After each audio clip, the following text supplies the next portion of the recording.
l-20 sena tal-Ikirix minn April fuq 1.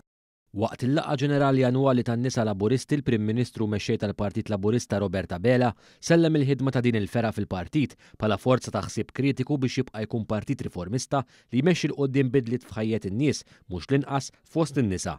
Il-Prim Ministru saħaq li filwaqt li saru ħafna riformi biex il-mara tkompli tilħaq l-aspirazzjonijiet tagħha f'pajjiżna jeħtieġ li nkomplu nilqgħu għar-realtajiet ġodda li qed taffaċċja fis-soċjetà tal-lum.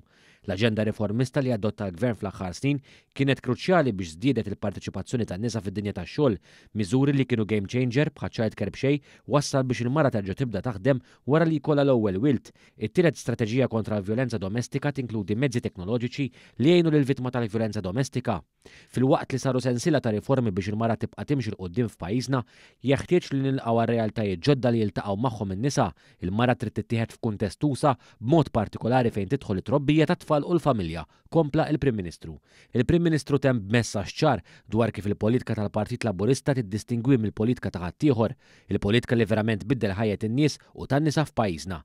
Sa dan it-tant One News tkellem ma' Nikita Zammita Lamango li l-President tan-nisa Laburisti dwar il-laqgħa ġenerali annwali u l-pjattaforma li offrit. Użajna wkoll din l-attività biex nagħtu pjattaforma lin-nisa li ħirġin għall-Kunsilli Lokali u anke għall-MPs fl-aħħar mill-aħħar nħossu li huwa dover tagħna bħala fera femminili fil-partit mhux għaliex naħsbu li hemm xi ħadd li huwa iktar ugwali minn ħadd ieħor imma għaliex aħna qegħdin hawnhekk biex nagħtu leħen lin-nisa fil-partit u nemmnu illi fil-komunità bl-istess mod in-nisa li dejjem kienu il-backbone tal-Partit Laburista għandhom ħafna xi kontribwixxu.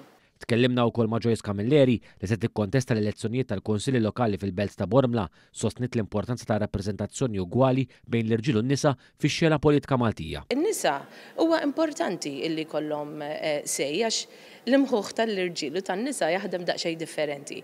Allura il-lenti tkun differenti lejn wieħed kif ħares lejn il-problema tal-lokal tiegħu. Sa dan it-tant Marja Camilleri, ex-membru parlamentari u kandidata tal-Partit Laburista, irrimarkat ir-riformi importanti tal-Gvern li jinċentivaw lin-nisa f'pajjiżna biex jieħdlu fid-dinja tax-xogħol u fil-politika. Dawn narawhom meta l-Gvern daħħal il-Child Care b'xejn li kienet miżura tant importanti u llum qegħdin anki naraw biex ngħidu hekk ir-riżultati tagħha. U anki meta, anki fl-aħħar leġislatura rajna wkoll il-kwoti.